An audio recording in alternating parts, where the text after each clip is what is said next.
வணக்கம். இன்னைக்கு லாட்டரியில வந்து 1,50,00,000 பணம் விழுந்த ஒரு ஹாய். இன்னைக்கு லாட்டரியில 1,50,00,000 விழுந்த ஒரு காவியம். அத பத்தி தான் இப்ப நம்ம பேச போறோம். எஸ். ஒரு சூப்பரான படங்க. அந்த அளவுக்கு நம்மள வந்து அப்படியே ஒரு ஜாலியான ஒரு ஃபீல்குள்ள கொண்டு போய் அழுக வச்சு, மகிழ்ச்சியோட உச்சத்துக்கே கொண்டு போற அளவுக்கு நமக்கே லாட்டரி விழுந்த மாரி ஒரு ஃபீல் ஆகும். இன்னும் பணத்த தாண்டி வந்து மனிதம் எவ்வளோ முக்கியம் அப்படின்ட்டு இந்த படத்துல பேசியிருப்பாங்க. இந்த படத்துல ஒரு காட்சிகள்லாம் வந்து அப்படியே அவ்வளோ பேசலாம். இப்போ வந்து இத பத்தி டீட்டெயிலா பேசுங்க அப்படின்னா, ஸ்கிரிப்ட வச்சுட்டு தான் பேச முடியும். அது இல்லாம பேச முடியாதுன்ற அளவுக்கு அதுல வந்து அவ்வளோ விஷயங்கள் இருக்கு. குட்டி, குட்டி விஷயங்கள் அங்கங்கங்க அப்படியே என்ஜாய் பண்ணிருக்கோம்ல, அத வந்து அப்படியே ஓவராலா சொல்றேன். ஏன் அப்படின்னா, அவ்வளோ டீட்டெயில் இருக்குது. ஒரு பஸ் ஸ்டாண்ட் எடுத்துக்கிட்டா கூட, பஸ் ஸ்டாண்ட்ல வந்து ஒரு ஒரு சீன்ல நம்ம சொல்லிட்டு போயிற முடியாது. பஸ் ஸ்டாண்டுக்குள்ள சமுத்திரக்கனி அவர்கள் வாரார் அப்படின்றத ஒரு வார்த்தையில சொல்லிற முடியாது. ஏன் அப்படின்னா, அந்த பஸ் ஸ்டாண்ட அவ்வளோ அழகா கட்டியிருப்பாங்க. அங்க வந்து திங்கக்கூடிய புறாக்களா இருக்கட்டும், அப்புறம் சிப்ஸ் போடுறதா இருக்கட்டும், அப்புறம் இன்னும் வேற என்னென்னலாம் பஸ் ஸ்டாண்ட்ல நடக்கும் பொதுவா பார்க்கும்போது அப்படின்னு இருக்கு இல்லையா? பூ கட்டுறதா இருக்கட்டும். இந்த மாரி அழகா கட்டியிருப்பாங்க. நுணுக்கமா கட்டியிருப்பாங்க. ஸோ இந்த கதையில ஆரம்பத்துலருந்து எண்ட் வரைக்கும் அப்படின்னு பார்த்தோம் அப்படின்னா, ஆரம்பத்துல வந்து ஒரு விஷயம் வந்து போகும். அ அதாவது என்ன போகும் அப்படின்னு கேட்டீங்கன்னா, அம் கதைக்குள்ள போகணும் இல்லையா? ஸ்டார்ட்டிங்ல வந்து ஒரு போலீஸ் ஒரு நபர தேடுறாங்க அப்படின்ற மாரி காட்டிருவாங்க. அது சமுத்திரக்கனி அவங்க தான். எதுக்கு அப்படின்றத அப்படியே ரிவீல் பண்ணுவாங்க. அதுக்கப்புறம் வந்து பார்த்தீங்கன்னா, அந்த 2 குழந்தைகள் இருப்பாங்க. சமுத்திரக்கனி அவர்களுக்கு 2 பெண் குழந்தைகள். அப்போ வந்து அந்த குழந்தைய காட்டும்போது, அந்த குழந்தை பேசும்போது அவ்ளோ அழகா இருக்கும். ஏன் அப்படின்னா, அவங்க வந்து இவங்க பேரு செல்லம்மா, அவங்க பாட்டிய சொல்லும்போது, இவங்க வந்து எனக்கு ஒரே முத்தம் குடுத்துக்கிட்டே இருப்பாங்க. அவருடைய தாத்தா வந்து ஓடி போயிட்டாரு. ஆனா, அவர் எப்பவுமே சிரிச்ச மாரியே இருப்பாரு ஃபோட்டோல அப்படின்னு சொல்லிட்டு, இந்த மாரி அப்படியே அந்த கதை நகர்ற மாரி போகும்போது, அடுத்த குழந்தை சின்ன குழந்தைக்கு வந்து சரியா பேச முடியாது அப்படின்றத காட்டும்போது, அந்த குழந்தை அதே மாரி படத்த ஒட்டி பேசுவாங்க. அது எதுக்குன்னா, மே 15ல வந்து இந்த மாரி ஃபேமிலிய பத்தி ஸ்கூல்ல வந்து கட்டுரை எழுத சொல்லியிருப்பாங்க.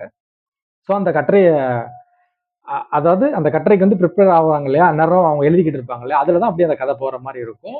ஸ்டார்ட்டிங்ல எழுத்து போடும்போதே சூப்பரா இருக்கும். எழுத்து போடும்போது எந்த மாரி அப்படின்னா, இந்த ஊருக்குள்ள வந்து ஆறு இருக்கும். ஆறுக்குள்ள மீன் இருக்கும். இந்த நெல் இருக்கும். வயல் நெறைய நெல் இருக்கும். நெல்லுல வந்து பயிர் இருக்கும். அத சாப்பிட கிளிகள் வரும். அப்படின்ட்டு அந்த பாடல் கூட நம்மள கொண்டு போம்போது, அப்படி ஒரு உணர்வு இருக்கும். நீங்க அதுக்குள்ள போய் அப்படியே வாழலாம்.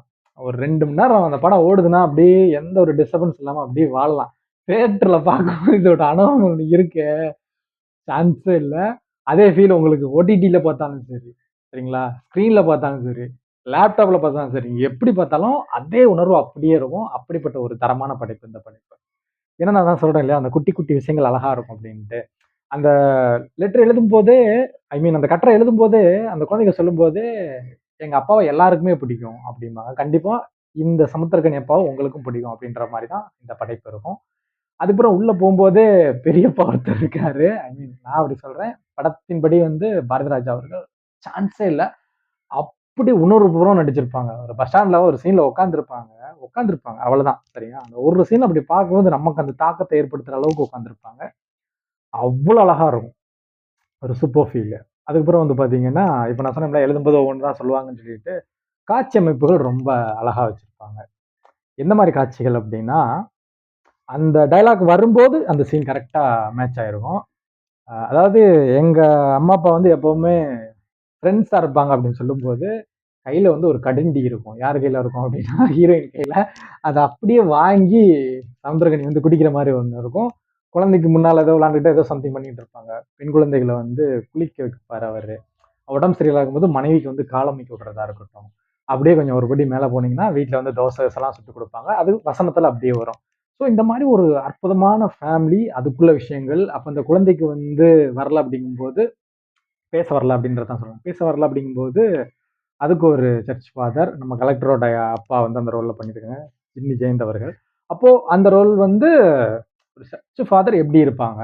ஒரு நேர்மையா ஒரு விஷயங்கள் பண்ணது அந்த மாரி இருப்பாங்க இல்லையா? ஸோ அதுக்கான ஒரு காட்சி எல்லாம் போயிட்டே இருக்குது. இந்த இடத்துல வந்து முதல்ல அவங்க வந்து பைபிள வச்சு சில விஷயங்கள் பண்ணி முடிச்ச உடனே, அப்படியே கூட வந்து நம்ம இவர் பண்றாரு. சமுத்திரக்கனி பண்றாரு. என்ன பண்றாருன்னா, திருவாசகம் வாசிக்கிறாரு. ஏன் அந்த இடத்துல இத சொல்றேன் அப்படின்னா, இதுல ஒரு கதையில இதுல ஒரு சின்ன ட்விஸ்ட் இருக்கு. அதுக்காக தான். ஒரு கனெக்ட் இருக்கு. படமே பார்த்தாலும் இத நீங்க வந்து சொடக்கு போட்ட செகண்ட்ல கடந்து போகுறதுக்கான வாய்ப்புகள் உண்டு. அதனால தான் நான் அந்த இத வந்து பர்ட்டிகுலரா சொல்றேன். ஸோ இந்த மாரி காட்சிகள்ல கதையா கேட்கும்போது உண்மையிலே அருமையான கதையா தான் இருக்கும். ஏன்னா, அது படம் பார்க்கும்போது அந்த ஃபீல் இருக்கு இல்லையா? அப்படியே துத்திக்கிறோம் நம்ம உள்ள. நம்ம நேர்மையா இருக்கணும், உண்மையா இருக்கணும். அந்த ஒரு தாக்கத்த ஏற்படுத்தக்கூடிய ஒரு அருமையான படம். அப்போ இது இப்படியே போகும்போது என்ன ஆகுதுன்னா, கான்செப்ட் படி வந்து பாரதி ராஜா அவருக்கு வந்து 1,50,00,000 வந்துருச்சு. ஆனா, அதுக்கான பணம் வந்து அவர் வச்சிருந்தாரு. அவர் வந்து பஸ் ஸ்டாண்ட்ல வந்து தொலைச்சுட்டாரு. தொலைச்ச அப்புறம் இங்க வந்து டிக்கெட்லாம் எடுத்துட்டாரு. எடுத்தோனே காசு இல்லன்னு தெரிஞ்ச உடனே, நான் அந்த காச குடுத்துட்டு இந்த டிக்கெட்ட வாங்கிக்கிறேன். இத வச்சுருங்க அப்படின்னு சொல்லும்போது, இப்ப காசே இல்லையா? அவர் கையில சமுத்திரக்கனி தான் ஒரு ரூ. 200 குடுத்துட்டு, "பார்த்து போயிட்டு வாங்க பெரியவரே" அப்படின்ட்டு. கடைக்கு வரும்போது, "இந்தாங்க டீ குடிங்கன்னு" சர்க்கரை இல்லாம ஒரு டீலாம் போட்டு குடுத்து, பகிர்ந்து குடுப்பாங்க. அப்படின்ற மாரி போகும். அப்போ இப்போ என்ன சிச்சுவேஷன் அப்படிங்கும்போது, அவரு டிக்கெட் வாங்கும்போது சாதாரணமா வாங்கியிருக்க மாட்டாரு. அவர் எப்படி வாங்கியிருப்பாரு அப்படின்னா, அவர் லைஃப்ல கரண்ட் சிச்சுவேஷன் இவங்க வந்து "என்ன ஓணம்லாம் வருது, ட்ரெஸ்லாம் எடுத்துட்டீங்களா?" அப்படின்ற மாரி பேசிட்டு இருக்கும்போது, அவருடைய சிச்சுவேஷன் சொல்லுவாரு. சிச்சுவேஷன்லயே ஒவ்வொரு டிக்கெட்டா எடுக்கும்போது, ஒரு சிச்சுவேஷன்ல வந்து இந்த மாரி பொண்ணு வாலாவெட்டியா வந்து உட்கார்ந்திருக்கு அப்படின்ற ஒரு விஷயத்தையும், அவங்களுடைய மனைவிக்கு வந்து இந்த மாரி ட்ரீட்மெண்ட்லாம் எடுக்கணும் அப்படின்றது, இன்னும் மத்த பிரச்சனைகள்லாம் சொல்லி தான் அப்படியே ஒண்ணா எடுத்துட்டு காசு குடுக்கும்போது தான் இப்ப இல்ல அப்படிங்கும்போது, இதோடைய உணர்வு யாருக்கு புரியும் அப்படின்னா, அவருக்கு புரியும். எப்படி சிச்சுவேஷன்ல வாங்கியிருக்கிறார் அப்படின்னு டிக்கெட்டு. இப்போ லாட்டரில ரூ. 1,50,00,000 பணம் விழுந்துருச்சு. டிக்கெட் சமுத்திரக்கனிட்ட இருக்கு. ரூவா குடுத்து வாங்கல. இப்ப ஃபோன் போட்டு மனைவி சொல்றாங்க. மனைவி பாசமான மனைவி. அவங்க தனிப்பட்ட முறையில வந்து அவங்களுக்கு ஒரு பெரிய கடன் பிரச்சனை தனியா வேற இருக்கு. ஒரு 10,00,000க்கு போலீஸ்காரங்கிட்ட வாங்கியிருக்காங்க அப்படின்ற மாரி. அது கூடவே அவங்க வீட்ல வந்து உணவுப் பொருட்கள்லாம் செஞ்சு பக்கத்துல எஸ்டேட்ல வந்து விக்கிறாங்க. இது எல்லாமே இந்த கட்டுரையில அந்த குழந்தைகள் எழுதும்போது டீட்டெயிலா வந்துரும். அந்த காட்சி அமைப்பு பார்க்கறதுக்கு ரொம்பவே அழகா இருக்கும். ஸோ இப்ப ஃபோன் போட்டு சொன்னோனே, இந்த மாரி அவசரமா போறேன்னோனே, "நீங்க எதுவா இருந்தாலும் பரவால்ல என்ட்ட சொல்லுங்க." அப்படின்னு சொல்லும்போது, அவரு வந்து பக்கத்து கடைக்காரர்ட்ட கூட சொல்லியிருக்க மாட்டாரு. இந்த அவசரமா கிளம்புற மாரி. ஏன் அப்படின்னா, பார்வதிஸ் டெக்ஸ்டைல்ன்னு போட்டு ஏதோ நெடுங்குண்டோ ஏதோ ஒரு ஊர் பார்த்தேன் ஐ திங்க். நமக்கு ஒரு சொடக்கு போட்ட செகண்ட் தான் இருக்கனால அத நோட் பண்ணல. இந்த பார்வதி டெக்ஸ்டைல்ஸ்ன்னு போட்டு கீழ ஊர் இருக்கும். நெடுங்குன்றோ ஏதோ ஒரு சம்திங் ஒரு ஊர் இருக்கும். ஏன் சொல்றேன்னா, அந்த ஊர்ல வந்து இப்ப இந்த பெரியவர் வந்து பேர் கூட சொல்லியிருக்க மாட்டாப்ல. எந்த டீட்டெயிலும் தெரியாது. இப்ப போய் குடுக்க போறாரு. எத வச்சு சமுத்திரக்கனி ஊருக்கு போறாரு அப்படின்னா, மஞ்ச பையில அந்த ஊரோட பேர் இருக்கும். சோ, அத ஒரு செகண்ட் இப்படி பார்த்திருப்பாரு. அந்த இதுல மாத்திரை, மருந்தெல்லாம் இருக்கும்போது ரூபாய தேடும்போது அப்படி உதறி இருப்பாங்க. சோ, அத எடுத்துட்டு அதுல நடந்த இன்சிடென்ட்ல மைண்ட்ல வச்சுட்டு, சரி அந்த ஊர் தான்னு சொல்லிட்டு குமுளி வண்டியில ஏறி போற மாரி காட்சிகள் நமக்கு காட்டுறாங்க. சார் இதுதான் குமுளி. ஊருக்கு கிளம்பி போறாங்க. ஊர்லாம் மேட்டர் இல்ல. இங்க மனிதன் தான் முக்கியம். ஓகேவா? எப்படி சமாளிக்கிறான் பாரு அப்படிங்கிறீங்களா? எஸ். சமாளித்தல் தான். அப்போ நமக்கு வந்து அந்த கரு தானே முக்கியம். மனிதன் தானே முக்கியம். அதனால அத நோக்கி நம்ம இப்ப போகலாம். அப்போ இந்த இடத்துல வந்து என்ன அப்படின்னு பார்த்தீங்கன்னா, நான் சொன்னேன்ல ஸ்கிரிப்ட் இருந்தா தான் இத ஃபுல்லாவே டீட்டெயிலா பேச முடியும் அப்படின்ட்டு. ஏன்னா ஒரு தடவ பார்க்குறோம். நம்ம அந்த உணர்வ வாங்கிட்டு சொல்றோம். அதே நேரத்துல மக்களுக்கு இத வந்து கடத்தணும் அப்படின்ற ஒரு உணர்வு தான். அப்ப இப்ப ஊருக்கு போம்போது வந்து என்ன விதமான தடங்கல்லாம் வருது அப்படின்னா, அத குடுக்குறதுக்கு இங்கேயே ஒய்ஃப் காண்டாயிட்டாங்க. கேட்ட கேள்வி எப்படி இருக்கும்னா, "ஏங்க 1,50,00,000 விழுந்திருக்கு. அப்ப நமக்கு எவ்வளோங்க கமிஷன் பணம் கிடைக்கும்?" அப்படின்ட்டு அதுல இருக்கும்போது, இல்ல அந்த பெரியவர் வந்து காசு குடுக்காம வாங்கிட்டாருன்ற தகவல சொன்னோனே, அப்ப நமக்கு தான் லாட்டரி சொந்தம் அப்படின்னு சொல்லிட்டு, இது அப்படியே பூதாகாரமா கிளம்புது. சரிங்களா? அப்போ இது பூதாகாரமா கிளம்பும்போது, இப்போ மாணிக்கம் வந்து, "இல்ல அது தப்பா போயிரும். அது அவருக்கு தான் குடுக்கணும்." அப்படின்ட்டு போகும்போது, எக்க எப்படி சொல்றது? எக்கச்சக்க தடங்கள் வருது. ஒரு பக்கம் சர்ச் ஃபாதர் வந்து ஃபோன் போட்டு டிஸ்டர்ப் பண்ண வைக்கிறாங்க. அப்புறம் இலவச கேரக்டர் உள்ளேயே வந்து இவங்களோட இன்னொரு தாத்தாவா இருக்கக்கூடிய அவங்க சொந்தக்காரங்க தான். அவங்க வந்து இருக்கும்போது, அவரு ட்ரேட்ல இன்வெஸ்ட் பண்ணலாம் அப்படி இப்படின்னு சொல்லிட்டு டிஸ்டர்பன்ஸா எப்படிலாம் டிஸ்டர்ப் பண்ணணும் அப்படின்றதுக்காக. இன்னொரு பக்கம் அவங்க தம்பிக்காரன். யாரு? கிரணுடைய தம்பி. அப்போ இப்படி எல்லாருமே சமுத்திரக்கனி அவங்களுக்கு வந்து மாணிக்கம் அவங்களுக்கு வந்து தொடர்ந்து டார்ச்சர் வந்து போய்க்கிட்டே இருக்குது. அப்போ மாணிக்கம் வந்து இந்த இடத்துல ரொம்ப பாவம். மாணிக்கம் தான் சமுத்திரக்கனி. ஓகேவா? அந்த ரோல்ல பண்ணியிருக்காங்க. அப்போ இதோடைய தாக்கம் வந்து அடுத்து அடுத்துன்னு அப்படியே ஒருத்தன கொடைஞ்சு எடுக்கும்ன்னு சொல்லுவாங்க இல்லையா? அந்த மாரி போய்க்கிட்டு இருக்கு. அப்போ ஒரு இடத்துல வந்து பஸ் பஞ்சர் ஆகுது. ஒரு பக்கம் வந்து போக முடியல அப்படின்னு அடுத்தடுத்த தடங்கல்ன்றது அதிகமா இருக்குது. ஃபோன் போட்டு இந்த மாரி நான் சாக போறேன். நீ வந்து அந்த காச குடுக்க போறியா? அப்ப நான் முக்கியமா? இது முக்கியமா? அப்படின்னு சொல்லிட்டு அந்த இது பண்ணுவாங்க இல்லையா? அந்த மாரி போய்க்கிட்டு இருக்கு. ஏன் மைக்க பார்க்குறேன்னா வேற ஒண்ணும் இல்ல. போன டைம் இதே மாரி ஒரு தடவ பேசும்போது ஆஃப் ஆயிடுச்சுன்னு தெரியாம நான் மட்டும் மொமெண்ட் மட்டும் கேமரால இருந்தது. அதுக்காக தான் அடிக்கடி செக் பண்றேன். அப்போ இவ்ளோ பிரச்சனைகள் இருக்குது. ஓகேவா? இந்த பிரச்சனைய தாண்டி அவ போய் குடுக்கும்போது, டீ குடிக்கிற அந்த கேப்ல வந்து ஒரு இன்சிடென்ட் நடக்குது. எல்லாருமே வெளியில இருந்து தான் வருது டிஸ்டர்பன்ஸ் வருதுன்னா, பக்கத்து சீட்லயே டிஸ்டர்பன்ஸ். அது யாருன்னா தம்பிராமையா அந்த கேரக்டர். ஃபாரின்ல இருந்து வந்திருக்காங்க, லண்டன்ல இருந்து அப்படிங்கும்போது, அவங்க ஒரு சில விஷயங்கள்லாம் சொல்லிக்கிட்டு இருக்காங்க. அந்த இடத்துல பர்ட்டிகுலரா வந்து அவர் சாக்லேட் சாப்பிடும்போது பக்கத்துல உள்ள ஒரு பையனுக்கு அட்வைஸ் பண்றாரு. எப்படிப்பட்ட அட்வைஸ்னா, இந்த சாக்லேட்ட நீ சாப்பிடணும், ஃபாரின் போணும், இத பண்ணணும், அத பண்ணணும், படிக்கணும், வேலைக்கு போணும். எல்லாம் போய் 20 வருஷம் கழிச்சு தான் இந்த சாக்லேட் ஒண்ணு கிடைக்கும் அப்படின்னு சொல்லும்போது அவங்க அப்பா கேரக்டர் பக்கத்துல பஸ்ல டிராவல் பண்றாரு. படக்குன்னு புடிங்கி இதுக்கு எதுக்கு 20 வருஷம் கதக்கணும். சாப்பிட்றா மகனே அப்படின்னு குடுத்துருவாரு. அப்போ பக்கத்துல வந்து அவரும் ஒரு டிஸ்டர்பன்ஸ். யாருக்கு? மாணிக்கம் கேரக்டருக்கு. எப்படி டிஸ்டர்பன்ஸ்ன்னா, "என்ன பிழைக்க தெரியாதவனா இருக்க? நீ பேசுறதெல்லாம் நான் கேட்டேன்." அப்படி இப்படின்னு சொல்லிட்டு இப்படி போற மாரி இருக்கும். ஆனா அவர் ஏறும்போது என்ன தெரியுமா சொல்லுவாரு? அவரு ஃபாரின்னு ஒரு பணக்காரர். அவரு எதுக்கு வண்டியில வரணும்னு ஒரு கேள்வி இருக்கு இல்லையா? இடையில வந்து அவருடைய கார் வந்து பிரேக் டவுன் ஆகி நின்னுகிட்டு இருக்கும்போது தான் ஏறி இந்த வண்டிக்குள்ள வருவாரு. அந்த மாரி ஒரு இதுதான் இருக்கும். ஏறும்போது கண்டிஷன்லாம் போடுவாரு தலைவரு. தூங்குறது, என் மேல சாய்றது, எச்சு வடிக்கிறது, அது இது இதெல்லாம் பண்ணக்கூடாது. எனக்கு பிடிக்காது. அப்படி இப்படின்னு இங்கிலீஷ்லயே பேசுற மாரி ஒரு கேரக்டர். ஆனா அவர் தான் இவர் மேல தூங்கி விழுந்துகிட்டு வச்சுக்கிட்டு, இவர டிஸ்டர்ப் பண்ணிக்கிட்டு இருக்க மாரி அடுத்த காட்சியில அப்படியே போகும். பார்த்தீங்களா? இவரே வந்து டிஸ்டர்ப் ஃபோன்ல இருந்து டிஸ்டர்ப் பண்றது. எல்லா விதத்திலும் டிஸ்டர்ப் பண்ணும்போது, சைபர் செக்யூரிட்டி வரைக்கும் ஆளுகள புடிச்சு, அவங்கலாம் டிஸ்டர்ப் பண்ணி இவர மேப்ல வந்து விரட்டி வந்துகிட்டு இருப்பாங்க, இந்த லாட்டரிய புடுங்குறதுக்கு. அவன் தம்பிக்காரன் இருக்கான்ல, ஹீரோவோட தம்பிக்காரன், வந்து அவன் மாமன்ன அடிச்சு தூக்கிட்டு வந்துடுறேன் அப்படின்ற அளவுக்கு இறங்கி மொத்த பேரும் செய்றாங்க. ஒரு நேர்மையா இருக்கக்கூடிய ஒரு பெர்சன்ஸ்க்கு. அப்படி இருக்கும். இடையில யானை வரும், வண்டி பிரேக் டவுனு மறுபடியும் மறுபடியும் சொல்லிட்டு போலீஸ் ஒரு வண்டியில ஏறி மறுபடியும் பிடிக்க வருதுன்ட்டு, கடைசி புடிச்சு கெட்டி போட்டுருவாங்க ஒரு இடத்துல. இது வந்து ஒரு வார்த்தையில சொல்ல முடியாது. இதுக்கிடையில அவ்ளோ சீன்ஸ் இருக்குது. அந்த பேசாத ஒரு குழந்தை இருக்கும் இல்லையா? அத வச்சு ஸ்டார்ட்டிங்ல போகும்போது ஒரு பொம்மைக்கான ஒரு சாங் வரும். அந்த சாங் ஃபீல் உங்களுக்கு அழகா இருக்கும். இந்த படத்துல வந்து ஒவ்வொரு சாங்கும் அழுத்தமா இருக்கும். இந்த பொம்மக்காவோட சாங்கோட எண்ட்ல ஒரு ஊர சுத்தி பார்த்துட்டு, இந்த ஊர்லாம் உங்களுக்கு பிடிச்சிருந்துச்சா? அப்படின்னு கேட்பாங்கல்ல டூரிஸ்ட் பிளேஸ. அப்படியே இந்த குழந்தை மேல மைக்க நீட்டிருவாங்க. அப்பம்போது அந்த பிள்ளையால பேச முடியாதுன்றது நமக்கு அழுத்தமா பதிஞ்சிரும். அடுத்தடுத்து சொல்லிக்கிட்டே இருந்தாலும். அப்போ அதோடைய தாக்கங்கள் இருக்கு இல்லையா? அப்படியே மொத்தமா வந்து நிக்கும்போது, இப்போ வந்து இவரு வந்து அந்த இடையில இறங்கி டீ குடிக்கிறாங்க இல்லையா? அப்போ ஒரு இடத்துல என்ன நடக்கும் அப்படின்னா, பயங்கரமான டார்ச்சர்லாம் அவர நோக்கி வந்துகிட்டு இருக்கு. என்ன மாரி டார்ச்சர் வந்துகிட்டு இருக்கு? ஃபர்ஸ்ட் டிரைவருக்கு நம்பர வாங்கி போலீஸ்காரர் விரட்டி வந்துகிட்டு இருக்கும்போது, அவர் ஃபோன் எடுக்க மாட்டேங்கிறாரு. ஏன்னா வண்டி ஓட்டும்போது ஒருத்தர் Facebookல எடுத்து போட்டாரு. அதனால நான் ஃபோனெல்லாம் யூஸ் பண்ண மாட்டேன்னு பின்னாடி இவரு சொல்லுவாரு. அவர புடிச்ச பிறவு. அதுவும் இவரு வேற வண்டி மாறி போற மாரி சிச்சுவேஷன்லாம் அமைஞ்சிரும். இயற்கை ஏற்படுத்தி குடுத்துரும். அப்போ ஒருத்தனோட நேர்மைய சோதிக்கிறதுக்கு இது எவ்ளோ டிஸ்டர்பன்ஸ் இருக்கு பார்த்தீங்களா? இப்ப நான் சொன்ன லிஸ்ட்லயே. நான் கூட இப்ப சொன்னதுல ஏதாவது ஒண்ணு கூட உங்கள்ட்ட சொல்லாம கூட விட்டுருக்கலாம். ஆனா இதையும் தாண்டி டிஸ்டர்பன்ஸ் இருக்கும். இப்போ இறங்கி டீ குடிக்கிற இடத்துல ஒரு திருடன் என்ன பண்ணுவான்னா, புடுங்கிட்டு ஓடிருவான். ஆனா அந்த இடம் வந்து ரொம்ப அழுத்தமான இடம். எப்படின்னா, இவ்ளோ டார்ச்சர்ல வந்து ஒய்ஃப் திரும்ப திரும்ப டார்ச்சர். அப்போ இந்த டார்ச்சர் வந்து இந்த மைனா படத்துல "எப்ப வருவீங்க?" அப்படின்னு இருக்கும் இல்லையா?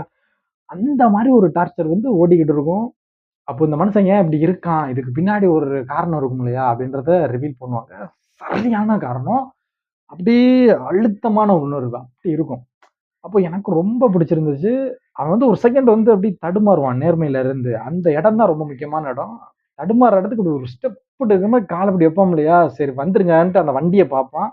அந்த வண்டியில ஏறி வந்து அந்த நேர்மையா இருக்கக்கூடிய மாணிக்கம் என்ற சமுத்திரக்கனி சமுத்திரக்கனி ஆக்டிவிஸ்ட் தான் நான் மாணிக்கம்னு சொல்றேன். அவர் பேரு தான் இது. ஏன்னா இது ஏன் நான் திரும்ப திரும்ப ஃபீல் பண்றேன் அப்படின்னன்னா, எனக்கு அந்த கேரக்டராவே நான் ஃபீல் பண்ண ஆரம்பிச்சுட்டேன். இதுதான் அவரோட நடிப்பு கிடைச்ச வெற்றின்னு சொல்லணும். ஒரு இடத்துல நம்மள அழுவ வச்சுருவாரு. அது வேற விஷயம். இந்த இடத்துல வந்து என்னன்னா, சரி பஸ்ல ஏறலான்ட்டு கால காட்டிட்டு பஸ்ஸ பாக்குறாங்க இல்லையா? அந்நேரம் தான் இவர் கைய விட்டு போயிரும். இந்த பிக் பாக்கெட் ஒருத்தன் அடிச்சுட்டு போயிருவான் அந்த இத. அடிச்ச உடனே விரட்டி போய் எல்லாம் போயிட்டு மழைலாம் நனைஞ்சு அப்படி எடுப்பாங்க. எடுக்கும்போது எத எடுக்கும்போது, பணத்த எடுக்கும்போது வந்து ஒரு ஒரு ரூ. 600 தான் இருக்கும் அந்த பைக்குள்ள. இதுக்கு தான் இவ்வளோ என்னைய விரட்டி வந்தியா? அப்படி இப்படின்னு அவன் வந்து கத்திட்டு, அத அப்படி தூக்கி எறிஞ்சிட்டு போனா, மலையோட மொத்த லாட்டரி போய் சாக்கடைக்குள்ள போயிரும் அந்த லாட்டரி டிக்கெட்டு. அவன் ரூவா எடுத்துட்டு போட்டு அப்படியே அத தேடி கண்டுபிடிச்சு எடுத்துட்டு இருக்கும்போது, இது வந்து பெரியவர்ட்ட போய் குடுத்துறணுன்ற முடிவு பண்ணிட்டாரு. ஃபோன் போட்டு சொல்லும்போது என்ன சொல்லியிருப்பாரு அப்படின்னா, "அந்த பணம் நான் எனக்கு எப்போன்னு முடிவு பண்ணேனோ, அப்பவே என் கைய விட்டு போயிருச்சு. இது அவருக்கு சேர வேண்டியது தான்" அப்படின்ட்டு மொபைல ஸ்விட்ச் ஆஃப் பண்ணிட்டு கிளம்ப ஆரம்பிச்சுருவாரு. எவ்வளோ டிஸ்டர்பன்ஸ் பாருங்களேன்! இத நெனச்சு பார்க்கும்போது, இப்ப நான் ஒரு சீன் சூப்பர் சீன் சொல்லணும்னு நெனச்சேன். மறந்துட்டேன் நானு. எனக்கு ஏன்னா இந்த சீன் பிட் பேக் சீன நான் சொல்லியிருக்க கூடாது. ஏன் அப்டின்னா, அதுக்கு முன்னாடி ஒரு செம்ம சீன் வந்து சொல்லணும்னு நெனச்சேன். இந்த படத்த பார்க்காதவங்க கண்டிப்பா ஒரு உணர்வுபூர்வமா நீங்க வந்து என்ஜாய் பண்ணி பார்த்துருங்க. இப்போ இவரோட நேர்மைக்கு வாரேன். இப்போ இவரோட நேர்மைக்கு வந்து ஃபிளாஷ்பேக் ஓப்பன் ஆகும்போது, ஒரு சின்ன பையன் இருக்கான். இது யார்ட்ட சொல்றாப்ல? பேச்சு வர முடியாத அந்த குழந்தைட்ட தான் சொல்றாப்ல. அப்பா அவங்க தான் காசு குடுத்து எடுக்கலப்பா அப்டின்ட்டு அந்த திக்குவாயோட தான் அந்த குழந்தை பேச முடியாத தன்மையில தான் பேசுது. அப்பம்போது இல்லப்பா இது அவங்களுக்கு தான் சொந்தம்னோனே, அவரு ஒரு விளக்கம் குடுக்குறாரு. என்ன விளக்கம் தெரியுமா? ஒரு பேனாவ வச்சு ஒரு விளக்கம் குடுக்குறாரு. அந்த விளக்கம் என்ன அப்டின்னா, "உன் பேனாவ வந்து யாராவது எடுத்துட்டா நீ என்ன பண்ணுவ?" அப்டின்னோனே வருத்தப்படுவேன். இந்த மாரி கம்ப்ளைண்ட் பண்ணுவேன் அப்டின்னு. அதே மாரி தானப்பா நான் எடுத்துட்டேன்னா அவர் வந்து சாமிட்ட கம்ப்ளைண்ட் பண்ண வரல அப்படின்னு சொல்லும்போது அந்த உணர்வு இருக்கு இல்லையா, நேர்மையின் உச்சம் அப்படிங்கிறது. ஃபிளாஷ்பேக்ல வந்து இந்த பையன் வந்து என்ன பண்றான் அப்படின்னா, நாசர் அவர்கள ரிவீல் பண்றாங்க. ரிவீல் பண்ணும்போது அந்த பிரேமே சான்ஸே இல்ல. அப்படி ஒரு பிரேமு. அதாவது மணிக்கூண்டின் உச்சத்துல மணி இருக்கும். வானம் இருக்கும். வானம், மணி நமக்கு வந்து அது வந்து ஒரு காலம் வந்து ஓப்பன் ஆக போகுது. அதுக்கான ரிவீல்னு கூட அத எடுத்துக்கலாம். அந்த மாரி ஒரு ஃப்ரேம் இருக்கும்.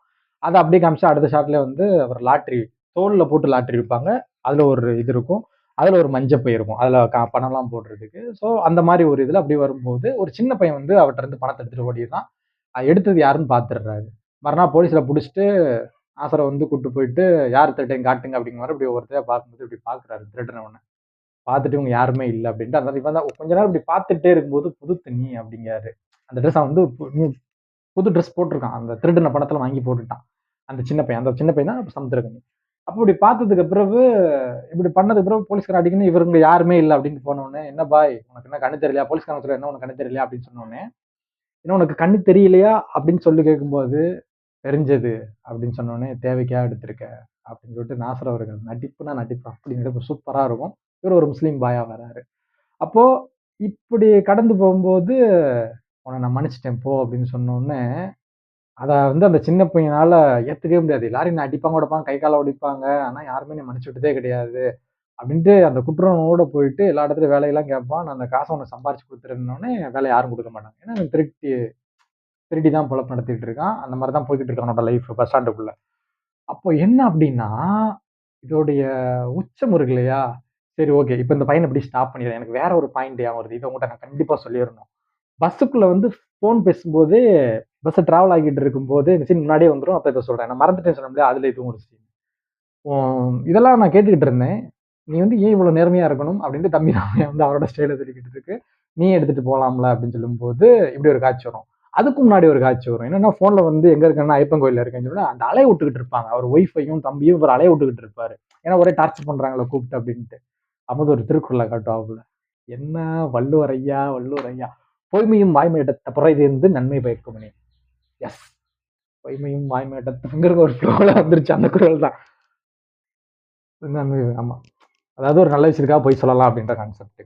ஸோ அந்த இத அப்படி காட்டுவாரு. பஸ்ல அந்த இது இருக்கும். இன்னொரு விஷயம் சொல்லிடுறேன். நான் ஸ்கூல் படிக்கும்போது ஏதோ கொஞ்சம் படிச்சேன் அப்படின்றதுனால, அப்படியே உடனே நமக்கு வந்து இந்த மேட்டர் வருது. இதே மாரி கிளைமேக்ஸ்ல வந்து ஒரு சீன் உண்டு. மழை வரும். அத நம்ம அதுக்கப்புறம் வச்சுக்கலாம். "நல்லார் ஒருவர் உளரேல் அவர் உரத்து எல்லாருக்கும் தெரியுமா மலைன்ற" குறளும் கிளைமேக்ஸ்ல வரும். ஓகே. அத அங்க வச்சுக்கலாம். இப்ப இதுக்குள்ள போலாம். அந்த பையன் மேட்டருக்கு போலாம். அப்போ அந்த குட்டி பையனா இருக்கும்போது சமுத்திரக்கனி அவர்கள் இருந்திருக்காங்க இல்லையா? அப்போ இந்த இடத்துல வந்து என்ன நடக்கும் அப்படின்னா, நம்பி குடுத்துடுறாரு லாட்டரிய. யாருமே வாங்க மாட்டேங்கிறாங்க. அந்த பையன் வெளியூர்ல போய் வித்து கொண்டு வந்து எல்லாம் இது பண்ணி, இந்த மாரி "நான் வித்துட்டேன்பா, இங்க யாருமே வாங்கல. ஆனா வெளியூர்ல போய் வித்துட்டு வந்து நாளைக்கு இதே மாரி 2 அட்ட குடு" அப்படின்னு சொல்லிட்டு பேசுறாங்க. அப்ப போனதுக்கு பிறகு மனமகிழ்ச்சி. ஆனா அந்த லாட்டரி குடுக்கும்போது என்ன சொல்றாங்கன்னா, "இவன நம்பி குடுக்காத, திருட்டு போய் எல்லாத்தையும் வித்து தின்றுவான்" அப்படி இப்படின்ட்டு எல்லாரும் நெகட்டிவா தான் சொல்றாங்க. ஆனா நாசர் அவர்கள் நம்புறாரு. நம்பி குடுக்குறாரு. அவன் போயிட்டு வித்துட்டு வந்து குடுக்குறான். அப்போ வந்து ஒரு கடை இந்த மாரி ஒண்ணு வருது. இந்த மாரி நம்ம அத பண்ணிக்கலாமா? நம்ம எவ்வளோ நாள் தான் இப்படியே வித்துக்கிட்டு இருக்கிறோன்னு வாங்குவோம் பாய் அப்படின்னு சொல்லிட்டு, இப்ப கடைக்குள்ள போயிட்டாங்க. ஒரு சின்ன பையன், நாசர். அந்த பாண்டிங் வந்து ரொம்ப அழகா இருந்தது. அப்ப அங்க போனதுக்கு பிறகு, அங்க வந்து புத்தகத்த எல்லாத்தையுமே துடைக்கும்போது, அவருக்கு ஒரு பழக்கம் உண்டு. இரவு நேரங்கள்ல திருவாசகம் வாசிக்கிறார். அதுதான் இங்க அவருக்கு தொடர்றது நல்ல விஷயம் அப்படின்னு நம்ம இந்த இடத்துல எடுத்துக்கணும். அதுதான் உண்மை. அதுதான் அந்த பாயிண்ட் ஆஃப் வியூ வச்சிருங்க. ஏன்னா இதெல்லாம் வந்து ஒரு இருட்டு நேரத்துல ஒரு சொடக்கு போட செய்யுங்களா அப்படின்றதுக்குள்ள போயிரும். அப்படிங்கும்போது இத நீங்க மிஸ் பண்ண வாய்ப்பு இருக்குன்றதுனால, இத நீங்க தெரிஞ்சுக்கோங்க. அப்போ இந்த மாரி ஒரு விஷயம் இருக்கு இல்லையா? இப்படி போயிட்டே இருக்கும்போது அவர் நல்லதும் செஞ்சுட்டு இருக்காரு. சாப்பாடு வாங்கி குடுத்துக்கிட்டே இருக்காரு. இது கன்டின்யூ ஆகும்போது, "எதுக்குப்பா ஒரே இத பண்ணிக்கிட்டே இருக்க டெய்லி?" அப்படின்னு சொல்லி அந்த குட்டி பையன் கேட்கும்போது, குடுக்கும்போது அவங்க கைய பார்க்காத, அவங்க கண்ண பாரு. அதுல நீ கடவுள பார்க்கலாம், தெய்வத்த பார்க்கலாம் அப்படின்ற மாரி சொல்லிட்டு போற மாரி ஒரு காட்சி. அவர் பயன்படுத்துற வார்த்தை வந்து இறைவன் அவர் பயன்படுத்துறது தெய்வத்த பார்க்கலாம் அப்படின்னு தான் பயன்படுத்துறாரு. அப்போ இந்த மாரி காட்சிகள் வச்சிருக்கிறாங்க. அப்போ அடுத்து போனவுனே அவரு இப்படிலாம் இருக்கும்போது நேர்மையா ஒரு 6 மாசம் கழிச்சு என்ன ஆயிருது அப்படின்னா, அந்த பையன போலீஸ் பிடிக்க வந்துடுறாங்க. போலீஸ் பிடிக்க வரும்போது, திருடன்னு சொல்லி போகும்போது இவர் தடுக்க முயற்சி பண்றாரு. அது முடியாம இழுத்துட்டு போடுறாங்க. இவரு விரட்டி போறாரு. ஜீப்புக்கு முன்னாடி போறாரு. ஒரு இடத்துல ஒரு கம்பிக்குள்ள கால் மாட்டி கீழ விழுந்து மண்டை உடைஞ்சு பிளட் ரொம்ப போகுது. கதறான், "நான் பாய் நான் திருடல பாய்" அப்படின்னு. "நீ திருடியிருக்க மாட்ட தான்" அப்படின்னு சொல்லிட்டு அவர் சொல்றாரு. இந்த மாரி ஒரு ஃபீலிங்ஸ் இருக்கு இல்லையா? அத சீனா பார்க்கும்போது உங்களுக்கு அப்படியே கண்ணு கலங்கி இருக்கும். ஏன் அப்படின்னா, ஒரு சமுத்திரக்கனியுடைய வார்த்தைகள் வந்து ரொம்ப பயங்கரமா இருக்கும். என்ன ரைட்டிங் அப்படின்னு தான் சொல்லணும். ஏன் அப்படின்னா, வார்த்தைகள் இப்ப நான் சொல்லும்போது நான் கதையா சொல்லிட்டு போறேன். வார்த்தைகள் எப்படி தெரியுமா விழுவும் அந்த இடத்துல? இந்த மாணிக்கத்தோட ஆரம்பம் ஒண்ணும் அவ்வளோ நல்லா இருந்தது கிடையாது. அப்படின்ற மாரி தான் ஆரம்பிக்கும் அந்த கதை. அந்த இடத்துல பர்ட்டிகுலரா ஃப்ளாஷ்பேக் ஓப்பன் பண்ணும்போது, இந்த குழந்தைட்ட சொல்ற சீன் இருக்கு இல்லையா? ஒரு ஊதாரியா, திருடனா அப்படின்ட்டு. அப்போ அந்த வாழ்க்கைய காட்டும்போது நமக்கு அந்த தாக்கம் வந்து ஏற்பட ஆரம்பிச்சுரும். அந்த அளவுக்கு ரைட்டிங் ரொம்ப ஸ்ட்ராங்கா இருந்தது. அப்ப குழந்தைகளுக்கு ஸ்டார்ட்டிங்ல சொல்லும்போது, ஏக்கத்தோட நேர்மையா ஒண்ணு கேட்டோம்னா, அது நம்ம கண்டிப்பா கிடைக்கும் அப்படின்ற மாரி இருக்கும். ஸ்டார்ட்டிங்ல ஆரம்பிக்கும்போது. இந்த இடத்துல வந்து இப்படி போம்போது அந்த குழந்தைட்ட வந்து இப்படி கேட்பாரு. "இப்ப சொல்லுமா, நான் வந்து நான் இத கொண்டு வரவா? எடுத்துட்டு போவான்னு?" கேட்டோனே, அப்படியே நமக்கு ஒரு பீட் சவுண்ட் கேட்கும். அப்படியே சைலன்ட்டா இருக்கும். அப்படியே இருக்கும்போது, "எடுத்துட்டு போவேன், நான் கொண்டு வராங்கும்போது" அந்த குழந்தை என்ன சொல்லும்னு எல்லாரும் ஆர்வமா பார்த்துட்டு இருப்பாங்க. பேச முடியாத ஒரு குழந்தை, திக்கி திக்கி பேசக்கூடிய ஒரு குழந்தை வந்து அந்த இடத்துல பேசுது. "அப்பா நீ போய் எடுத்துட்டு போய் குடுப்பா, நீ போய் குடுப்பா. ஐ லவ் யூ பா, லவ் யூ பா" அப்படிங்கும்போது நமக்கு அப்படியே கண்ணு கலங்கிரும். அந்நேரம் சமுத்திரக்கனியோட நடிப்புல கண்ணு கலங்கி அப்படியே நமக்கு வந்து அப்படியே கண் கலங்கி நிக்கக்கூடிய ஒரு மொமெண்ட்டு. அதெல்லாம் வந்து சீனா பார்த்து உணர்வுபூர்வமா நீங்க என்ஜாய் பண்ணலாம். கதையெல்லாம் கேட்டாலும் நீங்க இருந்து படத்த பார்க்கும்போது உங்களுக்கு அதே உணர்வு இருக்கும். அப்படிப்பட்ட ஒரு அருமையான படம். அதுக்கப்புறம் வந்து இங்க போம்போது இவர வந்து போலீஸ் புடிச்சிடுறாங்க. ஏன்னா, நான் அந்த கதைய முடிக்கணுன்றதுக்காக எவ்வளோ சுருக்கணும் அவ்வளோதான் சுருக்க முடியும். ஏன்னா, அந்த அளவுக்கு ஒரு உணர்வு நேர்மையா இருந்தா நமக்கு எல்லாம் கிடைக்கும் அப்படின்ற ஒரு உணர்வு இருக்கு இல்லையா? அந்த உணர்வு. இப்ப தேடி கண்டுபிடிக்க அங்க போம்போது இறங்கும்போது சமுத்திரக்கனிய போலீஸ் புடிச்சிடுறாங்க. ஏன்னா, இதுக்கு முன்னாடியே வந்து இவர் கஞ்சா திருடிட்டார் அப்படின்னு போலீஸ் கனெக்ட் குடுத்து அவர புடிச்சு அந்த லாட்டரிய புடுங்கணும்னு ஒரு பிளான் ஓடிக்கிட்டு இருக்கும். பயங்கரமா இருக்கும் அந்த ஃபீலு. அப்புறம் அங்க போனதுக்கு அப்புறம் என்ன நடக்கும் அப்டின்னா, புடிச்சு கட்டி போட்டுர்றாங்க. கட்டி போட்டாங்கன்னா, இப்ப வந்து புடிச்சு லாத்த போடுறாங்க அப்டின்ற மைண்ட் செட்ல இருக்கும்போது, அவரு தப்பிச்சிடுறாரு. எப்படி தப்பிச்சாருன்றதுக்கு அங்க ஒரு ட்விஸ்ட் வச்சிருப்பாங்க. அது என்ன அப்டின்னா, எப்படி திருவாசகம் டூ திருவாசகம் வச்சாங்க. அந்த மாரி சின்ன பையனா இருக்கும்போது பின்னாடி கை கட்டினா அவுத்துருவான். போலீஸ்ல இருந்து வகுற மாரி காட்டுவாங்க. அப்புறம் பார்த்தா கயிறு மட்டும் கிடக்கும். ஸோ சமுத்திரக்கனி தப்பிச்சிடுறாருன்ட்டு. அங்க போய் அந்த பெரியவர்ட்ட போகும்போது, அவரோட குழந்தை அந்த இடத்துல விஷம் குடிக்கிற மாரி ஒரு ஷாட் வச்சிருப்பாங்க. நமக்கு ஒரு ஃபீலிங்ஸா இருக்கும். ஓ! அப்ப குடுக்கும்போது, கவலைப்படாதீங்க இந்த மாரி உங்களுக்கு லாட்டரில 1,50,00,000 விழுந்திருக்கணும்னு ஒடிகோஸ்ட் மேம் அங்கருந்து அவங்க தான் பாரதிராஜா அவங்களுக்கு வந்து ஒய்ஃபா நடிச்சிருப்பாங்க. நான் வந்து நெறைய இடத்துல இளவரசு அவங்கவங்கன்னு ஏன் பேர சொல்லாம இருக்கேன்னா, உங்கள் அபிமான நட்சத்திரங்கள் நடித்துன்னு முதல்லயே போட்டுருவாங்க. இது ஏன் அப்டின்னா, நான் இந்தியன் 2 படம் பார்க்கும்போது மதி ஷோ தியேட்டர்ல ராஜபாளையம் மீனாட்சி தியேட்டர்லாம் பார்த்தேன் நானு. அந்நேரம் எனக்கு முன்னாடி இருந்தவங்கலாம் வந்து இதுல வந்து மாணிக்கத்த பத்தி பேச ஆரம்பிச்சுடுறாங்க. எஸ் யார்றா சொல்றா அப்டின்னா நீங்களே புரிஞ்சுக்குங்க. இந்தியன் 2 ஃபர்ஸ்ட் டே மதி ஷோ நம்ம ராஜபாளையத்துல தான் பார்த்தோம் அப்படின்றவங்களுக்கும் யாரும் பிரச்சனை. அவங்க இந்த படத்துல வராங்க. இந்த மாரி பாலா வராங்க. விஜய் டிவி பாலா. அப்புறம் இன்னும் மத்தவங்கன்னு எக்கச்சக்க பேரு ஒரு பட்டாளமே இருக்கு. டிவிக்கு மெம்பர்ஸ் முதற்கொண்டு வராங்க. இவ்ளோ பேரு மொத்தமா சேர்ந்து இந்த கேரக்டர் பத்தி அப்படியே பேசுற மாரி போகுது. அதனால தான் உங்கள் அபிமான நட்சத்திரங்கள்னு போட்டாங்கன்னு நெனைக்கிறேன். ஏன்னா ஒரு பக்கம் பாடலாசிரியர், ஒரு பக்கம் நடிகர் அப்படி இப்படின்ட்டு இந்த மாணிக்க கேரக்டர் பேசுற மாரி YouTubeல போடுவாங்கல்ல, அந்த மாரி அப்படியே மொத்தமா வருது. அது ஏன் வருது அப்படின்னா, இந்த மாரி ஒரு நேர்மையா இருந்து குடுத்தாருன்னு. ஏன்னா அவரு ஒரு இடத்துல சொல்லிருவாரு. இந்த லாட்டரி டிக்கெட் நான் காசே குடுக்கலல்ல அப்படிம்பாரு. அதுக்கு என்ன இப்ப குடுத்துக்கங்க வாங்கிக்கிறேன் அப்படிம்பாரு. இந்த நேர்மை யாருமே வராது இல்லையா? 1. அதுக்கப்புறம் அடுத்த இடத்துல என்ன அப்படின்னு பார்த்தீங்கன்னா இப்போ வரைக்கும் வீடியோ ஓடான்னு தெரியல. இருந்தாலும் நான் பேசுறேன். நான் மனப்பூர்வமா இருக்கேன். ஓடலாம் மறுபடியும் எடுத்து பேசி போடுவோம் அவ்வளவுதானே. அப்ப அடுத்த கட்டத்துக்கு போகும்போது என்ன அப்டின்னா, எல்லாரும் அப்டியே சூழ்ந்துருவாங்க, வந்துருவாங்க. அப்ப சொல்லிருவாரு. இந்த மாரி நான் இந்த லாட்டரி டிக்கெட் எடுத்து வைக்க தான் சொன்னேன். நான் காசே குடுக்கல. என் வீடு கூட தெரியாது. என்ன தேடி வந்து இவரு குடுக்குறாருன்னோனே வீடியோ எடுத்து போட ஆரம்பிச்சுட்டாங்க. அந்த வீடியோ தான் வைரல் ஆகுது ஃபுல்லாவே. கேரளா கவர்மெண்ட்டே காத்துட்டு இருக்கு. இவருக்காக விருது குடுக்குறதுக்காக. அந்த அளவுக்கு மீட் பண்ணி சந்திக்கணுன்ட்டு அங்க வெயிட்டிங்ல இருக்காங்க. ஒரு செம்ம சீனுங்க அந்த இடத்துல பாருங்க மைண்ட்ல வந்துருச்சு. என்ன அப்டின்னா பஸ்ஸுக்குள்ள வந்து இந்த இது வைரல் ஆகி இப்படி போய்க்கிட்டு இருக்கு ஊருக்கு போறதுக்கு முன்னாடியே. அப்போ பஸ்ல வந்து அவர் தூங்கிட்டு இருப்பாரு. டயர்டுல எவ்வளவு விஷயத்த முடிச்ச சந்தோஷத்துல. போகணும் போற சொன்னீங்க. அப்புறம் இந்த இடத்துல டயலாக் நிறைய இருக்கு சொல்றேன். அப்ப அந்த சீன் சொல்றேன். அப்போ ஒரு பையன் வந்து செல்ஃபி வித் மாணிக்கம் அப்படின்னு சொல்லிட்டு செல்ஃபி எடுப்பாரு. எடுக்கும்போது அத போடுவாங்கல்ல போஸ்டருக்கு செல்ஃபி வித் மாணிக்கம்ன்ட்டு அதுல ஒரு சின்ன ஒரு எடிட் பண்ணுவாரு. சரியான சீனுங்க அது. என்ன அப்படின்னா செல்ஃபி வித் அப்படின்ட்டு மாணிக்கத்துக்கு முன்னாடி மிஸ்டர் மாணிக்கம் அப்படின்ட்டு அந்த பையன் எடிட் பண்ணுவான். இதுதான் வந்து படம் அப்படின்ற அளவுக்கு நமக்கு ஒரு தாக்கத்தை ஏற்படுத்தும். அப்போ இவ்வளவு விஷயம் போயிட்டு அங்க காத்துக்கிட்டு இருக்காங்கன்றதுயா இப்ப இங்கேயும் ஒரு சில விஷயத்த சொல்லிடணும்.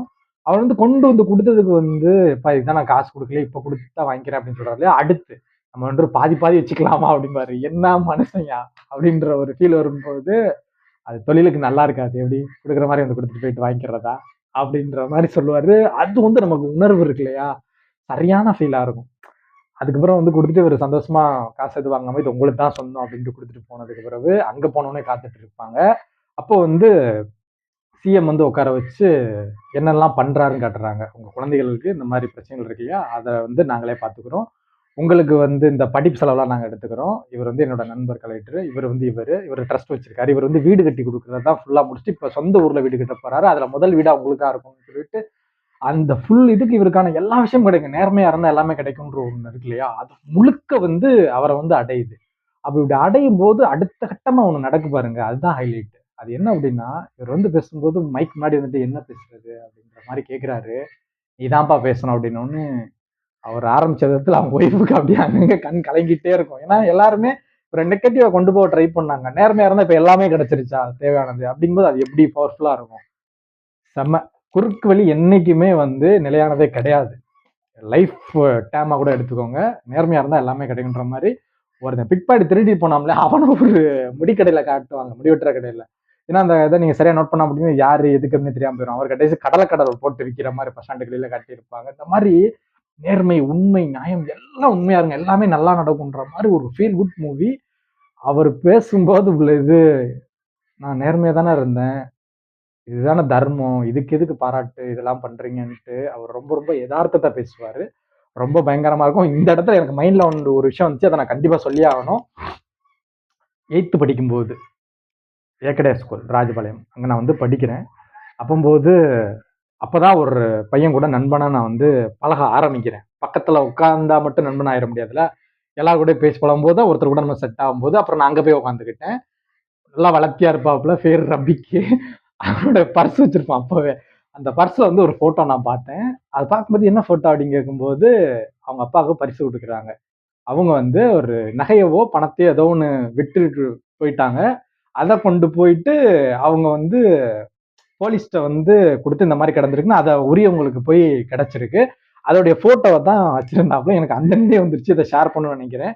இப்ப ராஜபாளையம் ஏக்கட கேர்ள்ஸ் உமன்ஸ் ஸ்கூல் இருக்கு இல்லையா? அதுக்கு எதுத்தாப்புல ஒரு வண்டி கடையில வந்து அவங்க வந்து போட்டிருக்காங்க. அவங்க வந்து நான் சொன்னேன்ல ரபிக்கு அவங்களோட அண்ணன் அந்த கடை. அவன் இப்போ ஒரு அ நகைக்கடையில வேலை பார்க்குறாருன்னு கேள்விப்பட்டேன் ராஜபாளையத்துல. அங்க தான் பார்த்தேன். கடை பேரு தான் மைண்ட்ல இல்ல.